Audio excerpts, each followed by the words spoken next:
So this will demonstrate another merge conflict. I've decided that I want to add Darth Vader to the character list. So I'm going to go ahead and just add and commit it. It's a change that I want to push.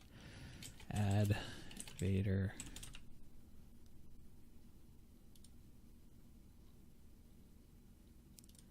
So I've committed it locally. Now, oh, I see that there's 3 changes coming down as I push one. Okay. And there's going to be a merge conflict. What happened? Well, there were 3 changes that were coming down as I was doing my push. I was a little slow in my editing, and I haven't been pulling down changes a lot. So a lot of changes have happened since I've made my last commit. So let's go ahead and see what the merge conflict is. They call it Anakin Skywalker. Well, that's his name, so I'll accept the incoming change instead of my change. All right, and then we'll go ahead and stage that. Oh, I did not save the file. Thank you for asking me. I must save the file. Now, let me go ahead and stage. So this is being staged with all these other files. Why is that?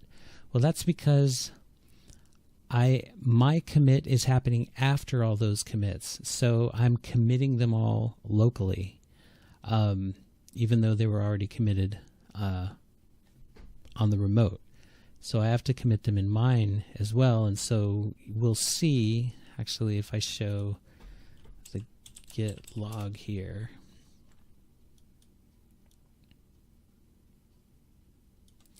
We see, it's hard to see, but this is one branch right here, and then this is another, not branch, I'm sorry, this is one one head to this branch, and this is another one. They haven't been merged yet. So yeah, sorry, head is right here, but the origin master head is over there. So I have to merge what's master with what's my local. That's basically why you see all these changes here. Basically just know that when there's a conflict, you have to add it to the stage changes and then commit your conflict. So accepting Anakin in merge. So I've got to complete the merge with a commit locally. And so now I have 2 changes to show. So let me quit out of here and let's look at the log again. And now we see that it's back into 1 because this is merged back into my local. But now let me push the change. And so now the remote repository matches my repository.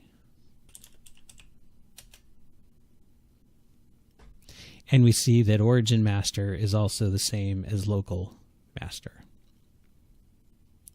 The head is the same for both of them.